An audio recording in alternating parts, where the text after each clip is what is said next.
Under the Fair Labor Standards Act, FLSA, employers are required to pay tipped employees only $2.13 per hour in wages, so long as the employee's tips are enough to make up the remainder of the minimum hourly wage in effect, currently $7.25 per hour.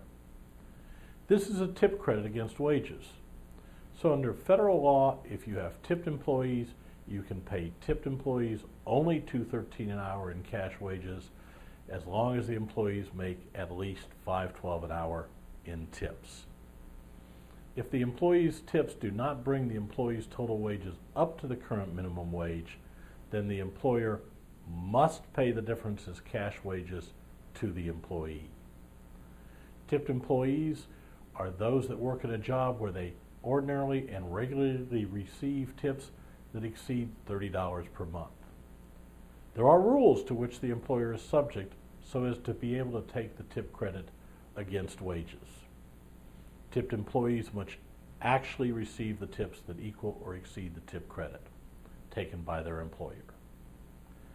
Employees must be educated about the tip credit law and how it will affect their wages and net pay before the employer can use the tip credit.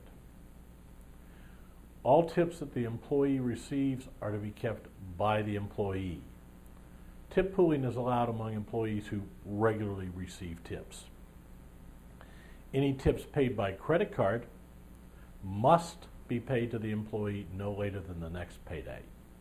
The employer may withhold the amount charged by the credit card company to process the charges on the credit card.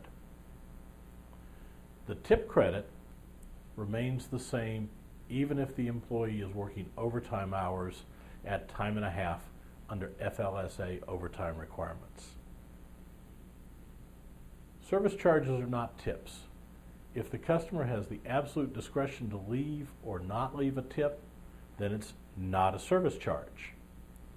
However, if a menu says there'll be 15% charged automatically for parties of 8 or more, and the patron has no choice, that's a service charge and not a tip.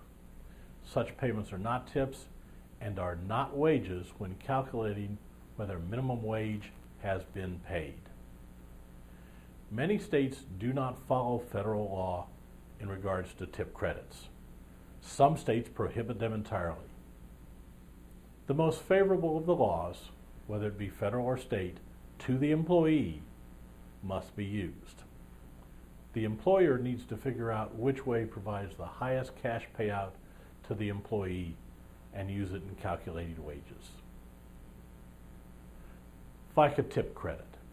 As an employer, you have to collect the employee share of FICA and Medicare taxes on tips that the employee reports to you. You also have to pay the employer matching amount. However, if you operate a food and/or beverage operation and, quoting IRS Form 8846 instructions, you had employees who received tips from customers for providing, delivering, or serving food or beverages for consumption, if tipping of the employees for delivering or serving food or beverage is customary, there is a credit available. You take all of the tips that were reported to you by the employees during the year. From that, you subtract all the tips that were used as a tip credit described earlier. These tips are referred to as tips deemed wages.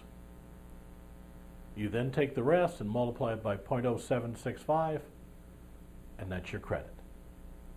It is usable by the tax-paying entity, whether that is the restaurant owner or the individual, if they are the tax-paying entity. This credit is a general business credit and can offset other taxes that the reporting entity has.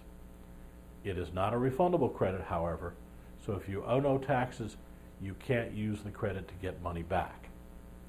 It does carry backwards and forwards, however, to other periods.